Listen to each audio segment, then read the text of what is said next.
Okay fine. শুধু বিয়েটা হোক, তারপর আপনার মুখ দিয়ে ভাই ডাক বের হওয়া বন্ধ করব। বলা তো যায় না, ভবিষ্যতে ছেলেমেয়ে হলে আপনার ভাই ডাক শুনে আমাকে মামা ডেকে বসবে। ঝিলিক তুষারের বুকে সামান্য ধাক্কা দিয়ে সরে আসতে চাইল। এক কদম পা বাড়িয়েছে সবে, তক্ষুনি পেছন থেকে টান পড়ল বা হাতের নরম কবজিতে। লজ্জায় মরিমরি সে। তুষার ঝিলিককে ঘুরিয়ে এনে বড্ড শক্ত করে নিজের সাথে মিশিয়ে নিয়েছে। দুদেহের সংঘর্ষ হল প্রখরভাবে। ঝিলিকের বুক কেঁপে উঠল, নিজেকে যথাসম্ভব শান্ত করে বলল, কি হয়েছে? সবাই অপেক্ষা করছে, চলুন। তুষারের সোজাসাপটা স্বীকারোক্তি এলো, ভালোবাসি। ঝিলিক নিশ্চুপ হয়ে তুষারের বুকে মাথা গুজে পড়ে রইল। ভালোবাসি কথাটা শুনতে কতটাই মুগ্ধ লাগছে, মোহনীয় লাগছে। ঝিলিককে আরও চমকে দেওয়ার জন্য তুষার গভীর গলায় বলল, উহু, আপনি এত সুন্দর কেন বলুন তো? আপনার চোখে চোখ রাখলে আমি নিজেকে খুঁজে পাই। মন বলে যুগ যুগ ধরে চেয়ে থাকি। নিজেকে হারিয়ে ফেলি আপনার মাঝে। আপনি ভালোবাসেন, তাই আপনার চোখে আমি সুন্দর। ঝিলিক কথাটা বলে পুনরায় কিছু একটা মনে করে মিনমিনে গলায় বলল, আপনাকে একটা কথা বলবো। তুষার ঠোঁটের কোণে চিলতে বাঁকা হাসির রেশ ফুটিয়ে বেসুরা গলায় ফিসফিসিয়ে বলল, যত কথা আছে এই মনে গোপনে খুলে বলো আজ আমায়। গানের লাইনটা গেয়ে তুষার ফের হাসকি সুরে বলল, আমি আপনার সব কথা শোনার জন্য কানখাড়া করে দাঁড়িয়ে আছি। দ্রুত বলুন ঝিলিক, আপনি আমাকে তুমি করে ডাকেন না কেন? আপনি ডাক শুনতে কেমন জানি পরপর লাগে। তুষার ঝিলিকের মুখ নিজের বুকের থেকে সামান্য তুলে গালে এক হাত রেখে অন্য হাত দিয়ে ওর ছোট ছোট চুলগুলো কানের পেছনে গুজে দিতে দিতে নরম সুরে বলল, কিছুদিন পর আমাদের মাঝে আর কোনো দূরত্ব থাকবে না। তুমি, আমি, আমরা, আমাদের মাঝে কেন পরপর শব্দ আসবে? হুম, তুমি যা চাইবে তাই হবে, ওকে? খেয়াল করে দেখো, অলরেডি তুমি বলেই ডেকেছি। হুম। চোখজোড়া বন্ধ করে ঝিলিক তুষারের আরও মিষ্টি মিষ্টি কথাবার্তা শুনতে থাকল। এগুলো শুনতে কতটাই না ভালো লাগছে। সত্যি? মৃত্যুর আগ পর্যন্ত কি তুষার তাকে এভাবে ভালোবাসবে? এভাবেই তার জন্য পাগল থাকবে? তিতলি একটা অঘটন করে বসেছে। দেওয়ালে টাঙানো ফারাজের একটা ফ্রেমে বাঁধা হাসিমাখা ছবি হাতে নিয়ে দেখতে দেখতে একসময় হাত থেকে কিভাবে যেন ঠাস করে টাইলেসে পড়ে গিয়েছে। ভেঙে চুরমার হয়ে গেছে। ভয়ে যান যায় যায় অবস্থা বেচারির। সাথে কেঁদেও দিয়েছে। ফারাজের ছবি ভেঙে গিয়েছে, সে সাথে যেন তার বুকের ভেতরে মোচড় দিয়ে উঠেছে। ভাল্লুক আসলে আজকে তাকে কাঁচা চিবিয়ে খাবে। এমনিতে বুড়ো বলায় শাস্তি দেওয়ার জন্য হাতে নাতে ধরার সুযোগ খুঁজতেছে। গতকাল রাতে তো সে রুমেই থাকতে চায়নি। কত ফুন্দিনুন্দি করে শাশুড়ি আম্মুকে বুঝিয়ে বলেছিল, আজকে আমি আপনার সাথে থাকব আম্মু। আপনার ছেলে আসলে বলবেন আমি ঘুমিয়ে পড়েছি, দরজাটা একদম খুলবেন না। তখন উত্তরে ফারিন বেগম বলছিলেন, ফারাজ কি তোমাকে কিছু বলেছে? বকছে? তিতলি দুপাশে মাথা নেড়ে না সূচক বুঝাল। আরও বানিয়ে পেঁচিয়ে একটা থেকে 10টা কথা বলেছে শাশুড়িরকে। ফারিন বেগম শেষে পুত্রবধূকে নিজের পাশে রেখেছেন। আফজাল খান অন্য রুমে শুয়েছেন। রাতে যখন তিতলি গভীর ঘুমে বিভোর, তখন ফারাজ রেগেমেগে এসে তিতলিকে কোলে করে রুমে নিয়ে এসেছে। তখন তিতলির গভীর ঘুমটা ভেঙে গিয়েছে। কিন্তু ঘুম যাওয়ার ভান ধরেছিল পুরোটা সময়। ফারাজ ফ্রিজ থেকে বরফ এনে তার গালে বরফ লাগিয়ে দিয়েছে। তার আঙুলের দাগ এমনভাবে বসে যেতে হবে। মেয়েটার সব কিছু অমন তুলতুলে নরম কেন? সামান্য ছুঁয়ে দিলেই চাপ বসে, শক্ত করে ধরলে দাগ বসে। ফারাজ অনেকক্ষণ বরফ লাগানো শেষ করে তিতলির ঘুমন্ত মুখে কিছুক্ষণ একদৃষ্টে তাকিয়ে থেকে তিতলির ভেজা গালে কতক্ষণ যে নিজের নরম ঠোঁট চেপে ধরে রেখেছিল তার ইয়াত্তা নেই। তিতলি সজাগ অবস্থায় কেঁপে কেঁপে উঠছে। তবে চোখ দুটি বন্ধ। ভাবখানা এমন যেন সে সত্যি রাজ্যের ঘুম ঘুমাচ্ছে। আর ফারাজ সেটা টেরও পেল না। ফারাজ একসময় তিতলির কানের কাছে মুখ নিয়ে গলা নামিয়ে মৃদুস্বরে বলে, সরি ফর দ্যাট। কথাটা বলে তিতলির কানের পিঠে শব্দ করে চুমু খেল। তিতলি নড়েচড়ে উঠল। হতবিহ্বল, বিস্মিত, হতভম্ব হয়ে গিয়েছিল সে। তাকে সরি বলছে? সে স্বপ্ন দেখছে না তো? বোকা মানবী মুখ বয়বে অবিশ্বাস নিয়ে ভেবেছে সে কি এখন চোখ খুলে ফেলবে? না, চোখ বন্ধ করে রেখেছে সে। তার গাল টেনে ধরে আবার তাকে বরফ লাগিয়ে দিচ্ছে। ব্যাপারটা তিতলির কিশোরী মনে অদ্ভুত ভালো লাগা সৃষ্টি করল। লোকটাকে এতদিন ধরে যতটা পাষাণ ভেবে এসেছে ততটা পাষাণ নয়। সে তো ভেবেছিল এই পাষাণ লোককে ভালোবেসে কোনোদিন জানি তাকে বেদুইন চলে যেতে হয়। ফারাজ কিছুক্ষণ পর বাম কাত হয়ে বিছানায় শুয়ে পড়ল। পেশিবহুল হাতের সাহায্য আলগোছে তিতলির পেট জড়িয়ে তিতলিকে টেনে এনে তিতলির পিঠ তার বুকের মিশিয়ে নিয়ে বিড়বিড় করে বলছিল, ইউনো, আমি ৮০ বছরের বুড়ো হয়ে গেলেও তোমাকে আমার সাথে থাকতে হবে সারা জীবন গু। তিতলি চুপচাপ কানখাড়া করে দিয়ে শুনেছে সব। চোখ বন্ধের মাঝে ওপাশ ফিরে মিটিমিটি হাসছিল।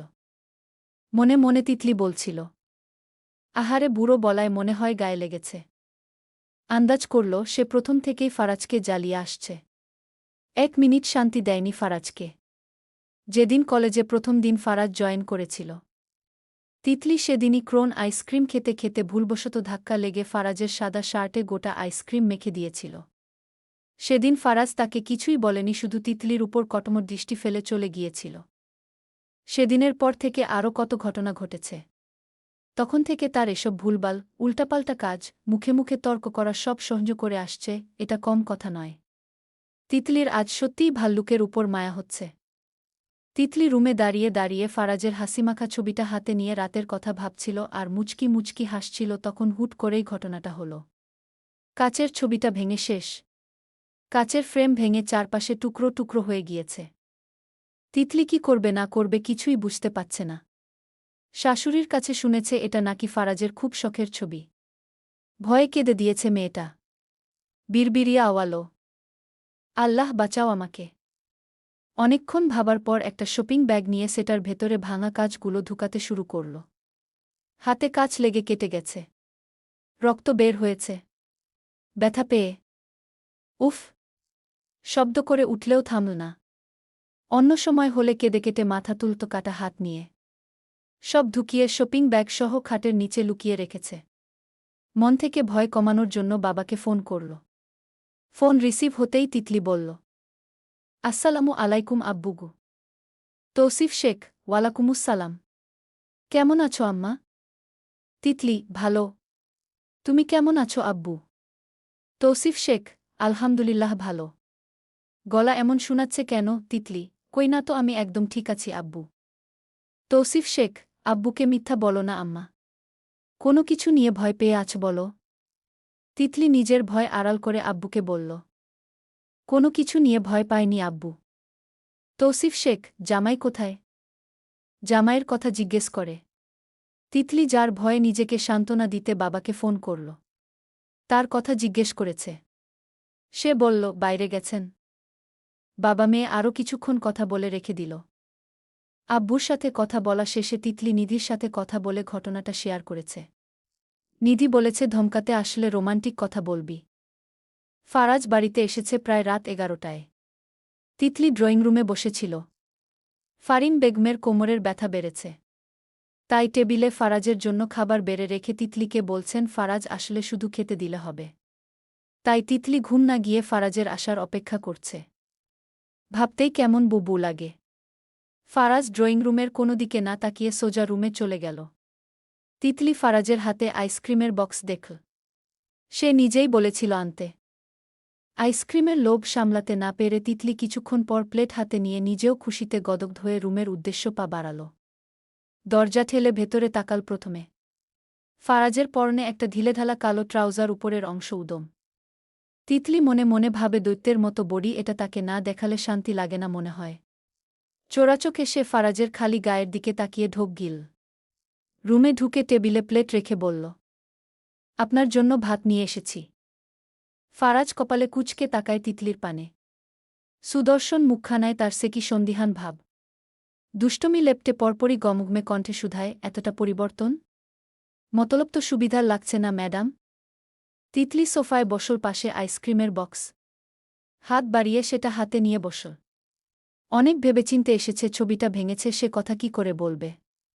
তারপর পটানোর সুরে বলল, আপনি আমার 10টা না 20টা না, একটা মাত্র স্বামী, আপনার জন্য নিজেকে পরিবর্তন করে নিয়েছি হু। ফারাজ চোখ ছোট করে তাকাতেই তিতলি ফের বলল, আপনি যাওয়ার পর আপনার খালামনি রুমে এসেছিল। ফারাজ শক্ত চেহারা টানটান করে ফেল। শক্ত গলায় বলে, কিছু বলছে তোমাকে? দরজা লাগিয়ে রাখলে না কেন? না, কিছু বলেনি। কিন্তু এসে আপনার দেওয়ালে টাঙানো ছবিটা ভেঙে দিয়ে গেছে। তিতলি কথাটা বলে আইসক্রিমের বক্স খুলাতে মনোযোগ দিয়েছে যেন সে ধোয়া তুলসী পাতা। ফারাজ ডান পাশে দেওয়ালে টাঙানো ছবিটা না দেখে রেগে গেল। মিথ্যা বলছো কেন? মিথ্যা বলছি না একদম। খালাম্নি রুমে এসে আপনার ছবিটা হাতে নিয়ে হাসতে হাসতে বললেন। আগে ফারাজ কত হাসি খুশি ছিল। আহারে এখন ছেলেটা কেমন গম্ভীর হয়ে গেছে। দেখলে মায়া হয়। বলতে বলতে হঠাৎ হাত থেকে ছবিটা পড়ে গেল। আপনার খালাম্নি চিৎকার করে উঠলেন। প্রায় কেঁদে দিয়েছেন। আমি তো ওনার নাটক দেখে অবাক হয়ে গিয়েছি। আমাকে আরও অবাক করে দিয়ে বললেন। হাত থেকে ভুল করে পড়ে গিয়েছে। আমি অনেক কথা শুনিয়েছি। ফারাজের বিশ্বাস হল না তিতলির কথা। কপালে সূক্ষ্ম ভাঁজ পড়েছে। তরন্ত ক্ষিপ্ত চোখে আশেপাশে চাইল। তিতলি আইসক্রিম খাওয়া শুরু করেছে। সে আর চোখে ফারাজের মুখের দিকে তাকিয়ে ভাবছে এখনও কি বিশ্বাস করছে না তার কথা। সে আবার বলল। আমাকে আবার বড় মুখ করে বলল। ফারাজ আসলে আমার কথা বলে দিও। আমি মাথা পেতে যা শাস্তি দিবে তাই মেনে নিব। ভুল যেহেতু করেছি মেনে নেওয়াটাই বুদ্ধিমানের কাজ। তারপর চলে গেলেন। আমি অনেক কষ্ট পেয়েছি আপনার ছবিটা ভেঙে দিল। কোমর বেঁকিয়ে আপনার ছবিটা শপিং ব্যাগে ঢুকিয়ে খাটের নিচে রেখেছি। ফারাজ খুব মনোযোগ সমেত সবগুলো কথা শুনল। আদৌ বিশ্বাস করল কিনা কে জানে। যুবক কেমন শক্ত মেজাজ নিয়ে দরজা খুলে বাইরে যাবে। তিতলি তো খুশিতে শেষ। তার কথা বিশ্বাস করে নিয়েছে। কিন্তু এখন মনে হয় নাছিমা বেগমের কাছে যাচ্ছে। এটা এখন কিছুতেই সে হতে দিবে না। চঞ্চল পায়ে দৌড়ে এসে ফারাজকে পেছন থেকে জড়িয়ে ধরল। বলিষ্ঠ পুরুষের পেট জড়িয়ে রাখতে হিমশিম খেয়ে যাচ্ছে রমণী। ফারাজের উদম পিঠ থেকে পুরুষালী শরীরের সুবাস তার নাসারন্ধ্র ভেদ করেছে। যেমন মস্তিষ্ক কাজ করা বন্ধ করে দিয়েছে কিশোরীর। চোখ দুটো বন্ধ করে প্রেম প্রেম কণ্ঠে বলল। থাক লাস্টবারের মতো ঘষেটি খালাম্নিকে মাফ করে দেন। সেদিন বমি করতে করতে যাওয়ার পথে বসেছিল। কিন্তু পরের বার যদি এমন ভুল করে তাহলে আপনার আগে আমি ওই মহিলার সবগুলো চুল টেনে ছিঁড়ে ফেলব কেমন? এখন তো অনেক রাত হয়ে গিয়েছে। অসহায়দের মাফ করে দিলে আল্লাহ খুশি হন। সাথে আমিও খুশি হব। ফারাজ থমকায়। যুবকের পা দুটো থেমে গিয়েছে। সে চোখ নামিয়ে তাকায় তার খালি পেটে জড়ানো তিতলির মোলায়েম দুহাতের পানে। এই কি কখনো বড় হবে না? বুদ্ধিশুদ্ধি হবে না? তাকে বোকা বানায়। কত সুন্দর করে মিথ্যা বানিয়ে তাকে বুঝাচ্ছে। ভাবে মেয়ে বুঝে না কিছু। নিজের কথা নিজে কিভাবে সাজিয়ে বলছে তাকে। ইচ্ছে করছে কয়টা কড়া কথা শোনাতে। কিন্তু তার রাগ হচ্ছে না কেন জানি। পাখি ভাল্লুকের খাঁচায় পা দিচ্ছে নিচ থেকে তখন পাখিকে একটু শিক্ষা দেওয়া যাক। সহসা ঠোঁটের কোণে বাঁকা হাসির রেশ ফুটিয়ে শুধালো ওটা নিয়ে তোমাকে ভাবতে না। তোমাকে খুশির চূড়ান্ত লেভেল অবধি ঘুরিয়ে আনার দায়িত্ব আমার। তিতলি নিশ্চুপ হয়ে আছে। ভেবেছিল ফারাজ তার কথা বিশ্বাসই করবে না। যে ভয়টা না পেয়েছিল। তার অনেক কষ্ট লাগছে ছবিটা ভেঙে যাওয়ায়।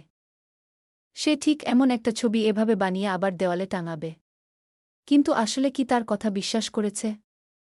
যদি বিশ্বাস না করে তাহলে কিছু বলছে না ধমকাচ্ছে না কেন? বিশ্বাস না করলে না করুক। এমনিতে ওই ডাইনি ঘষেটি খালাম্নিকে তার একটুও ভালো লাগে না। এখনও যায় না কেন কে জানে। এত কথা শুনিয়েছে সে হলে তো জীবনে আর এই বাড়ির চৌকাটেও পা দিত না। আসলেই ভদ্র মহিলাটার সাহস আছে বলতে হবে।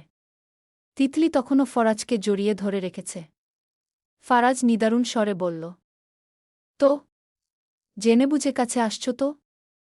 এখন যদি আমি কিছু করে দিই? পরে কাঁদবা। কি করবেন? তোমার সাথে এখনও আমার অনেক বোঝাপড়া বাকি আছে ভুলে গেলে? কাল রাত থেকে যে পালিয়ে বেড়াচ্ছ সেটার ফল কি হতে পারে একবারও ভেবেছ? আমি এখনও রেগে আছি।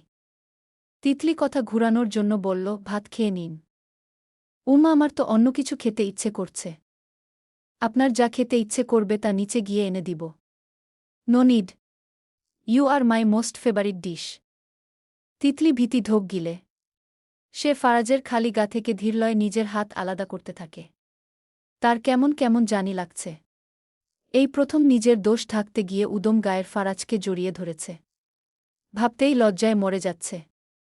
ফারাজ পেছনে ঘুরে তাকায়। ঠোঁট কামড়ে হাসে সে। এবার সে নিজেও সামনে ঘুরে তিতলির কোমর জড়িয়ে নিজের সাথে চেপে ধরে হিসিয়ে বলল, এবার তো তোমাকে ছাড়ছি না আমি। আগেই বলছি হুটহাট আমার কাজ ঘেঁষবে না। আমি বড্ড ভয়ঙ্কর, কখন কি করে বসব সেটা বুঝতেও তোমার গোটা রাত কেটে যাবে। ফারাজ তিতলিকে কিছু বলার সুযোগ দিল না। গলায় মুখ ডুবিয়ে কামড়ে দিল। তিতলির নাকের ডগায় নাক ঘষল। জোরালো পায়ে এক পা দুপা সামনে এগাতে এগাতে আচমকা জিভ দিয়ে তিতলির ঠোঁটের পাশে শুকিয়ে লেগে থাকা ভ্যানিলা আইসক্রিম খেয়ে নিল। ইয়াম্মি! এর মাঝেই আরও 3টা দিন কেটে গেল। ফারাজ তিতলির সম্পর্ক একটু হলেও স্বাভাবিক হয়েছে, তবে পুরোপুরি নয়। সময়ের সাথে সাথে দুজন দুজনকে বুঝবে, জানবে, তারপরই তো ভালোবাসার উৎপত্তি। অনেক বোঝার বাকি, জানার বাকি। আজকে শুক্রবার। ঘড়িতে সকাল 9টা। সবার ছুটির দিন। সকাল সকাল হুঁশিয়ার সাহেব ফোন করেছেন সবাইকে নিয়ে যাতে আজকের মধ্যেই টাঙ্গাইল রওনা দেয়। হুঁশিয়ার সাহেবের বাবা মায়ের মৃত্যুবার্ষিকীতে বড় করে মেজবান দিবেন পরশু। ফারিন বেগমও অনেক দিন হয়ে গেল বাপের বাড়ি যান না, তাই তিনি যাওয়ার জন্য এক পা খাড়া করে দাঁড়িয়ে আছেন। কালকে ফরহাদও কানাডা থেকে এসেছে। ড্রয়িংরুমে সবাই বসে আছেন, এমনকি ফারাজও। সবার মাঝে হুঁশিয়ার সাহেবের সাথে কথা বলেছেন ফারিন বেগম। ফরহাদ মাকে বলল, কি বলল নানা ভাই? আমার নানা নানির মেজবান দিব। তোর নানা আমাদের সবাইকে যেতে বলছে। তোর চাচাদেরও বলছে ফোন করে। তাহলে ভালোই হবে আম্মু। এতদিন কানাডায় থেকে বোরিং হয়ে পড়েছি। ওখানের খাওয়া দাওয়া ও কেমন জানি। ফারাজ সবার কথা শুনে উঠে চলে যাবে। ছোটবেলায় সে বেশিরভাগ টাঙ্গাইলে থেকেছে। প্রায় ক্লাস 5 পর্যন্ত পড়েছে সেখানে। নানা ভাইয়ের নেতা ছিল। এখন বড় হতে হতে বদলে গিয়েছে সব। বদলে গিয়েছে বলতে সে বদলে গিয়েছে। ভাইকে বলল, তোর ডাক্তারি পরীক্ষা আর কতদূর আছে? আরও 2টা পরীক্ষা দিতে হবে। ওহ! ফারাজ উঠে চলে গেল। তিতলি বসে আছে। ফারাজ চোখে চোখে তিতলিকে রুমে ডাকল। নাছিমা বেগমও আছেন। ফারাজ চায় না নাছিমা বেগমের চোখের সামনে তার অনুপস্থিতিতে তার বুকে রাখতে। তিতলি তো খুশিতে আধখানা। টাঙ্গাইল যাবে। সে তো দুপায়ে খাড়া হয়ে আছে যাওয়ার জন্য। সে আরও কথা শুনতে বসে আছে। ফারাজ যাওয়ার জন্য পা বাড়ায়। যেতে যেতে শুনে বাবার কথা। আফজাল খান পেপারস থেকে মুখ সরালেন।